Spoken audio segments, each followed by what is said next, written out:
Then Isigwe came with his sister and his manager, while Mackenzie came with another content creator. I've forgotten the guy name though, but he's a comedian as well. Then me, I came with my PA. We all sat down together. Then I was one that started the conversation. I thanked everybody for coming. Then I told them that okay, I was the one that reached out to Dennis. Dennis said he had a lot of things to say about him, that you, Mark Angel, you cheated him. Okay, this thing I said it in their presence. If anything I'm saying here is a lie, Dennis is alive, he can make a video to counter what I'm saying. Then I said okay, let us address all these issues. Okay, so Dennis, can you tell Mackenzie what you told me? Dennis said the same thing. In fact, most of the things he said in that podcast, he said them.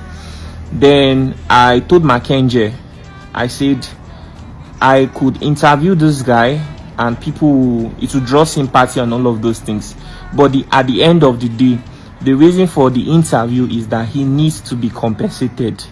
I believe that we can have this compensation in this meeting. Okay, Mackenzie then told his own side of the story. I don't even want to talk about it, because if I dare mention all the things Mackenzie said, it would be as if I'm siding Mackenzie. Okay, so I hope that maybe Mackenzie also come out to say his own side of the story, and maybe people that are bigger than me would see how they can settle this issue, because me, I tried my best in my own capacity. I wish I had recorded what happened that night. So it was a very long conversation that the meeting was for like almost 3 to 4 hours. Then what happened again? At the end of the day, they had quarreled. They even quarreled in that very meeting. Mackenzie will say, I used to call you, but you won't pick my call. I'll ask you how life is. You tell me that life is good. Dennis, on the other hand, will say, when I called you for money, you told me you didn't have. They were having issues. So we tried our best to settle, to make the issue calm. That at the end of the day, I told Mark, you started life with this guy. So he used to wash your clothes before. You guys used to eat from the same plate. How does it feel that you are this successful and this guy is struggling with house rent and a lot of things? You understand me? Then Mackenzie told me that it's not his fault, that he cannot carry everybody along, that even though he owns that, he had a lot of work to do. Like he said a lot of things that that is not the way most people think, that he had so much work to do to get to where he is. There's a way he explained it, that he has tried his best, they took to court, he was compensated, this one, that one, and so many things. I say okay, but right now let's forget what has happened in the past. Can we settle this issue? Dennis is not living well. What can we do for this young man? So then the thing that Mackenzie told me, that he's willing to do anything for Dennis, but he cannot let Dennis come back as a shareholder of Mackenzie Comedy, because he has taken the brand really far already. You understand me? Then I say, Dennis, do you have a problem with that? Then Dennis, I don't know, I can't even remember what Dennis said, but okay, they gave him a blank check. What do you want? Then Dennis said that right now his rent have expired. Then I mentioned to Mark, I said this guy needs equipment for his stuff. I don't know a lot of things, but from my perspective, he needs equipment for his filming. I was just saying it from my own thoughts. Maybe somebody else would have said something else. I didn't want to mention that maybe he needs also amount of money. I just say he needs quality equipment. Then Mark said he has given him equipment. The equipment he gave to Dennis, blah blah blah. I don't want to say so many things, because if I say it, it will look as if maybe I'm not siding. I'm just seeing the truth of what really happened. I wish Nedu can still convince Mackenzie to come back to that podcast. Let the both of them stay there and have this conversation, because even in all of this, my happiness is to see Denny succeeding. That is my happiness. So I told him, bro, we need to support this guy with some equipment. We need to help him. Even then, I by the end of the day, I don't even know how the matter went. So they started arguing. At some point, I looked like a fool there, and I told them that in fact I'm done talking. Then they ended the conversation with Mark saying that he was going to assist him with his rent, and for the equipment he was going to assist him, but not now, that things are difficult at the moment, that he'll probably assist him later. And then we did prayers and we left. And then Dennis messaged me and said thank you very much, and that was it. Dennis never told me if Mackenzie ever sent him any money or anything like that. I tried to get a flight in Port Harcourt. There was no flight for like 1 week. I had to travel down to Uyo to fly back to Abuja. So it's so painful that in all my efforts, the way people are seeing it now is that I did all this because I'm trying to get favor from Makenje, and it's really, really painful because God sees my intention. So I think I also remember calling Dennis to ask him, bro, how is life? How are you doing? What are you working on? How has things been? Do you understand me? I have staffs, I could extend some of the services that they offer to me to you as well. We could make some videos together. I could show my face just to help you increase your views. Why is your page not monetized? The manager managing Makenje is also my manager. He's managing almost all the artists in Nigeria. His name is Apollo.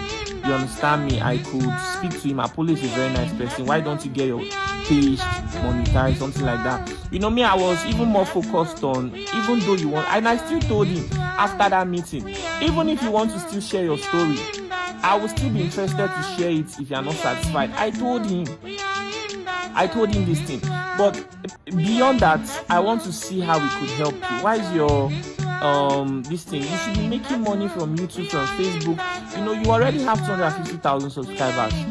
What can we do to get that views coming again? So that you bounce back. Maybe you need to change your teammates. Maybe you need to recruit new actors and actresses, people that will be able to fit into the new vision. Maybe you need new scripts. We talked about all those things. So it's quite unfortunate that in that podcast he just mentioned that after I met Makenje I changed my mind. So I want to also apologize because from my perspective I was just trying to be human. There are many times that somebody will come to me with stories. Like just 2 weeks ago, there was this girl who traveled to Libya. She was 20 years old and she went into prostitution, and then she came back with HIV and came back pregnant. I was supposed to interview her, and but then I asked her, is your family aware of the situation? She said no. I told her, I said, even if you cover your face and change your voice, your family will recognize you, and this is not the best way your family should be hearing this news. I told her I wouldn't tell her story anymore. Those are people that I told directly that I'm not telling your story, and I gave them good reason. There's another one that came one time and said her dad molested her and raped her, and so many things. I saw how emotional she was, and I told her that I will not film you until you go for therapy. Do you understand me? I could assist you with it. I didn't want to look like I'm taking advantage of her emotion. There's another story too. Somebody brought people said I only did that because I was trying to protect my interest with Makenje. For God's sake, even if Makenje is somebody to be respected, he's a comedian. I'm not a comedian. Do you know the kinds of people I talk to every day? You won't even believe the numbers of celebrities that reach out to me. I'm even talking of international creators. Well, some of you haven't seen me in real life, so I really don't know how you judge my standard or anything, but I am sorry if in all this explanation some of you feel that what I did was wrong. I apologize. It is the lessons we learn that will make us to become better people, and that will make the job that I do to become better. I've learned my lesson and I know what to do henceforth whenever somebody reaches out to me for story, because most times even the people you are trying to help don't even know that you are trying to help them. Maybe I should have just filmed him and that was it. Probably, I don't really know. So I am really sorry.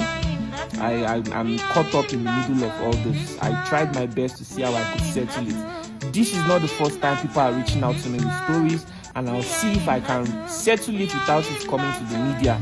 I always tell people something. Some people think I don't help people with money. You have no idea how much I spend. The reason I'm not so successful is because I'm trying my best to be there for a lot of people, and the way it is right now, it is not favoring me. You have absolutely no idea. If we are able to resolve an issue, what is the point of bringing it to social media? So I think this is my mistake. I apologize. If you go back to how I started my journey, I made a lot of mistakes, and the people who love me will always tell me, Lucky, don't do it this way, do it this way. I have listened to you and I've been able to grow, evolve, and become, something, a force for good. So I'll always continue to take your feedback seriously, and I'll be able